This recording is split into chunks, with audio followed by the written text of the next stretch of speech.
It's not just blind trust. Oh, I'm going to trust this person, and I'm just going to take them at face value. It's like prove why I should trust you, verify in order to be able to trust, and then trust with what, and then that builds over a period of time.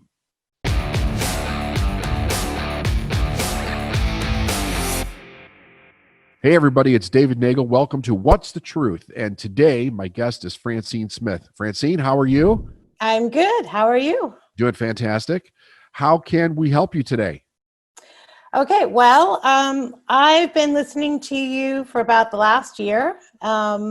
Amazing content. Thank you so much. I can't even begin to tell you what I've learned and experienced in this last year just from listening to your podcast, going to your seminars, reading your book. Amazing. I've had great breakthroughs, and I've just a whole new understanding of where I am at this point in my life. Okay. But I find that I keep stopping. I keep getting stuck in the action. I get started, I think this is what I want to do, and then I stop. Something stops me. And, getting past that. I need to get past that. My results aren't what they want. I want them to be. So I need to figure out how to keep going. Do you know what you want to do? Well, I'm where I am right now. I have a business. It's more of a business hobby. I need to kind of see it through. I basically have inventory, so I need to get through my inventory. I don't want to just give it all away. I don't want to just dump it all. It's an income right now, and I don't know what I want to do next. So I'm okay with where I am.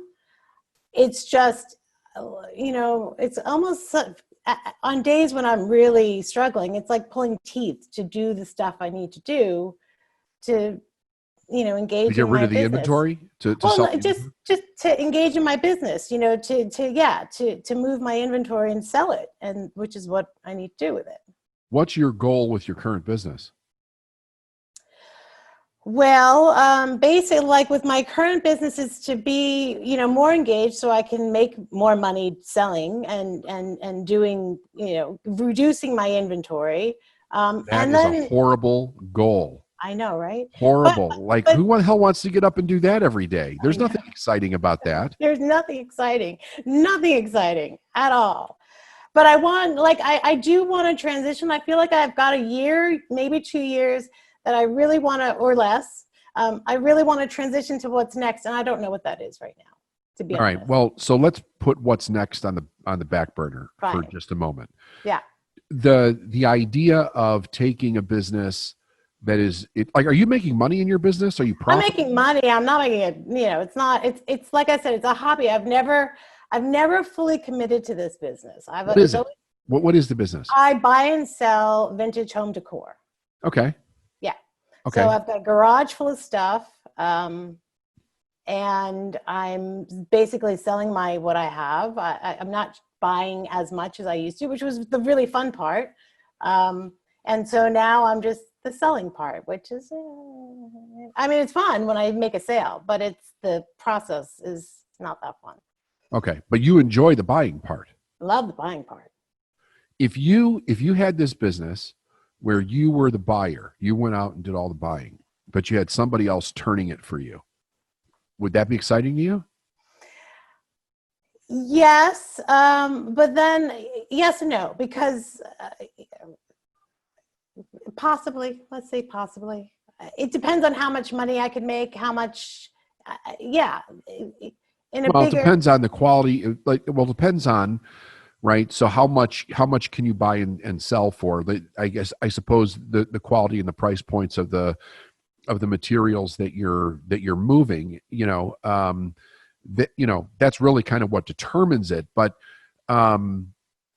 here's something that you keep saying that does concern me a little bit. How much can you make? That is my biggest gripe with what I'm doing right now. I buy, I sell, I list, I buy, I sell, I list, I buy. It's like I can't scale it. It's like it is so, yeah, every single item, because it's a unique item, I'm reinventing the wheel every single time. So that's why I don't want to go forward with it, because I feel like that, one, I'm tied to this inventory, which keeps me, it holds you back in some way, because you have to maintain it, you have to clean it, you have to sell it, you have to ship it, there's that. Well, you're running it. You're not. So I disagree with you. I think you can scale it. Okay. The Okay. question is having a platform to scale it on, and Right. then making it big enough to where you do the thing that you're really good at and that you love, which is sourcing and buying the goods, but Right. then having somebody else that actually maintains them until they're sold, and then actually does the selling on whatever the platform is in order to sell those things. I mean, you have companies like eBay and Etsy and stuff like that, even Amazon to a certain degree, that were built on buying and selling goods, right? Right. And making their money in the differential between the cost of purchase and the actual sale. So I don't agree with you that you can't scale it. I think that you can scale it. Okay. My questions are, do you love it? And I understand there's parts that you don't, but in any business, right? Right. There's parts that we don't love, and we need to Right. find people that are better than us in those parts and have them do that part of the business in order to scale it. And can it actually, because for a lot of people, it's not just the business that they love, but does it have the potential to make the amount of money that they actually want to make? Like, I wouldn't want to be part of something that couldn't make a lot of money, right? So, Right. but that's like a per person value. What is the value to you? But I also wouldn't want to be part of something that made a lot of money that I didn't enjoy doing either. You know what I mean? I want to enjoy Absolutely. it, and I want to be able to make a lot of money doing it. And I think that you could do that if you started thinking about it from the aspect of, you don't have to do the things in the business that you don't like to do. You can find other people to do that. But here's the point. Here's the point. You don't know what the next thing is yet. Right. So you're kind of drudging along, subconsciously holding on to something that's not really serving you in a way that's not serving you. Exactly. And I want to make it very clear that you can change that right now. That part you can totally change. Great, because that's what I want to change. I want to be able to, be where I am now, and get through it without this sort of, dread, almost dread. It's like, it's not fun, and I have moments where, like, okay, everything's working and I'm doing everything and it's great, but then I get just whatever comes up and I lose interest, or I'm not as engaged as I want to be at the end of the day, consistently. So, but you don't have everything that's required for that engagement to happen. I don't hear any vision. Like, right. What's the vision for your company? Where's the vision for you? Right. I don't hear a specific goal other than to get out of what you're doing, but you're afraid to get out of what you're doing because you don't know what's next. Right. So the way that you're using your mind to think about this is not going to be fun. It's not going to make you money, and right. It keeps you stuck in something that you don't like to do. Right. There's certain things about it you don't like to do. Completely. You need to create a vision. Okay. Right? Even if you want to get out of the company, it should be a vision to get out, but also a vision to be profitable on your way out. And the other parts of the business that you don't like, you can easily find somebody that's very good at those the other parts. There are people that love sales. They love it. They could eat it, drink it, do it all day long. They love it. They just need something a place to be in where they can make the kind of money that they want and be educated on what the product or service is, and then sell it. And you need to find people to do that in your company.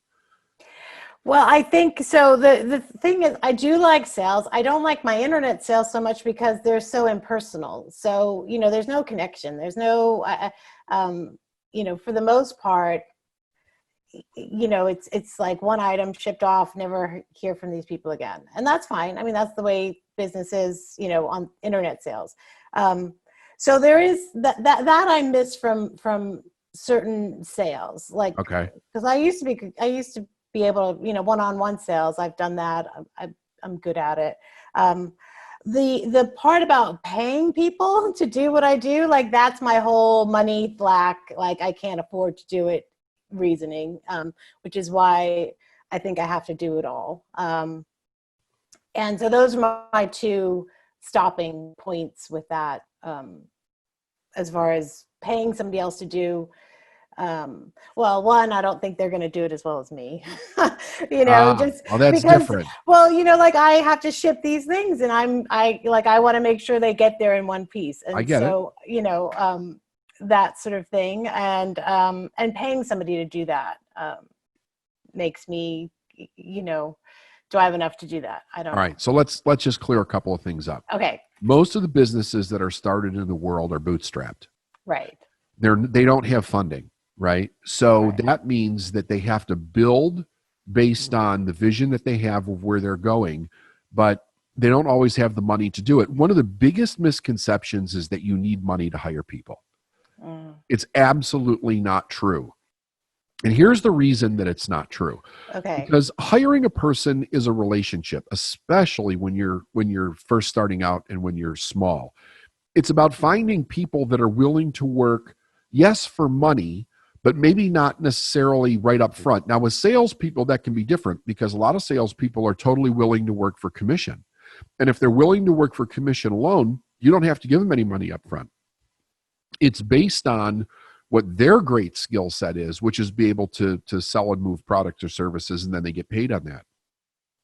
So you don't need money to hire salespeople. The idea of the quality, that is set by the owner, right? It's quality control. How do you want to maintain quality standards in your company? And you set that standard, and those people have to follow those standards, right? So every big company has that. Some companies do it better than others, which I totally agree with. But there are companies out there that are known for very specific service standards or quality standards that they live up to, and they scale massively. Like UPS has been a company like that for a long period of time, even though you can hear not good things about them, on occasion. Sure. But I remember I worked there when I was a teenager.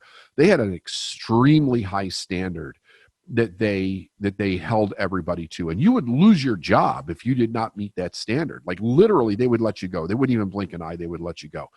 Right. So those are things that are set up by you. Now, but here's the piece that I think you really need to think about: the relationship aspect. Mm-hmm.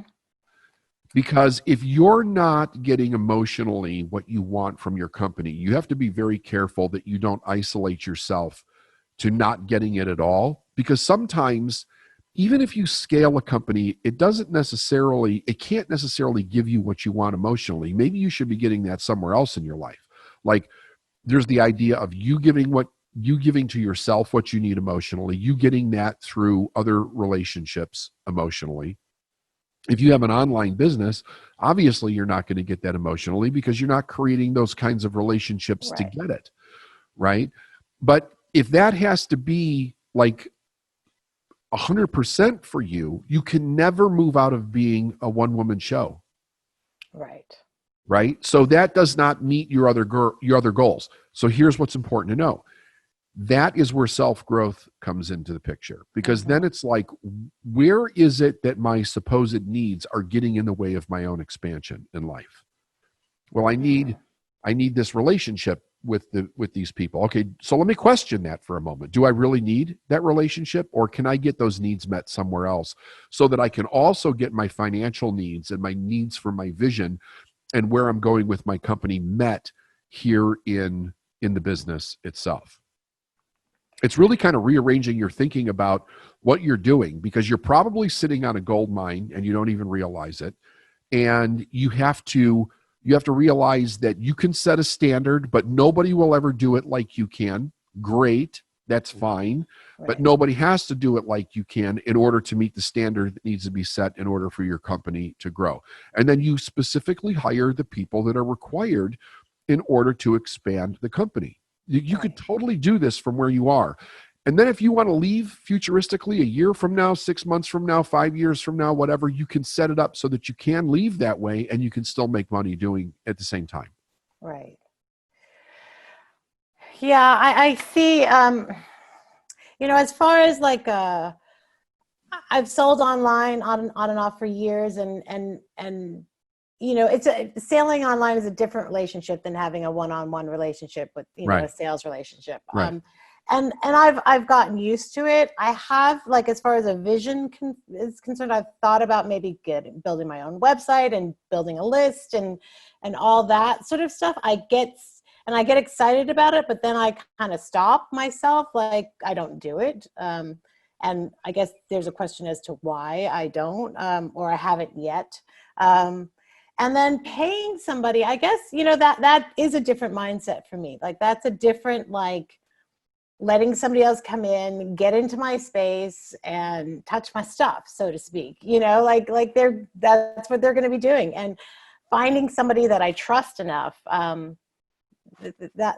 going to take me sort of, it's not something I considered before, because I just don't think I have I don't think this business can sustain that, hiring somebody else and still make a profit. But you're wrong. You're absolutely wrong. It totally can. Because right. if it couldn't, no business that bought and sold goods could sustain it. Right. Right. It's about accurate pricing based on cost. Right. And it's also about volume. What is the volume that needs to be done, right, based on the pricing to sustain whatever your overhead is. right. So I disagree with you on that point. But I do hear what you're saying about control. Yeah. I hear what you're saying about other people. I hear what you're saying about paying people, right? Like, all of those things, though, those are all personal growth places that a person needs to go through to be able to scale any business, or it stays a one-person show their whole life. Right. Right. I hear that. You have to get past your idea of failure. Let me tell you something about trusting people. There's a great book you could get. It's called Trust by Alanya Van Zant. It's a fantastic book. But here's the deal with trusting people. There are so many people out there that are brilliant, where their lives are being held back because they've had trust violations in their own life and they don't know how to trust. And you need to learn how to trust. But you don't blindly trust anybody. It's trust with verification. So it's you show me some verification as to why I should trust you to begin with, but you need to know how to do that. And then you need to know how to hold that person accountable until you can build trust with that individual. And that's really how we should learn how to trust. But the first person that we need to learn how to trust is ourselves. Right. And you can't trust yourself right now because you say you're going to do something, but then you stop. So that's where your trust issue has to begin to fix itself right there. Right. So I really suggest that you get that book and study that book. It'll teach you how to build trust with you first. Right. And then you'll be able to incorporate that with other individuals, but you'll know how to do it. It's not just blind trust. Oh, I'm going to trust this person and I'm just going to take them at face value. It's like, prove why I should trust you. Verify in order to be able to trust. And then trust with what? And then that builds over a period of time. Got it. Yeah, no, I before this call, I kind of went back through my David notebook, and and it's right here. This is my notebook, and that is something that I've obviously written down before, and through this last year, I've definitely had made that's a realization, and then I've started to so now I know this is an issue, and I've started to work on it. But obviously there's still a lot more, I need to do with it, because I'm not doing everything I say I want to do or, consistently. Right. That I find is one of my challenges, and, the awareness has been great. And then the processes, now it's the habits and the processes to kind of be into action. It is, but the first thing you have to do is learn how to trust yourself first, because you don't know why you're not. See, here's the thing. If you're afraid to trust people, and this happens all the time with people that have had trust broken in their life, what they end up doing is they don't do what they say they're going to do, because that keeps them from ever having to trust anybody else. So they're always restarting and always restarting and always restarting. And they keep dealing with just the one person that they feel that they can trust, which is just yourself. Right. So you have to learn how to trust yourself, to follow through on what you say you're going to do, make that really solid, build your confidence in that, and then start to trust other people to be able to do things that you need them for. And that's what will allow you to start to build a vision. If you don't trust yourself and you don't trust others, there's no way you're going to build a vision for yourself. That's very true. I can see that. Yeah. Absolutely. Very clearly. Thank you. You're welcome. So get that book and start there, and then let us know how you're doing. Okay. Okay? Yep. Thanks for coming on the show, Francine. Thank you, David. You're very welcome. Have a great day. You too. Bye now. Bye. Hey everyone, thanks for joining me. Be sure to subscribe to my channel and like the video. If you have any questions or comments, please leave them in the comment section and let's continue the conversation. Have a great day.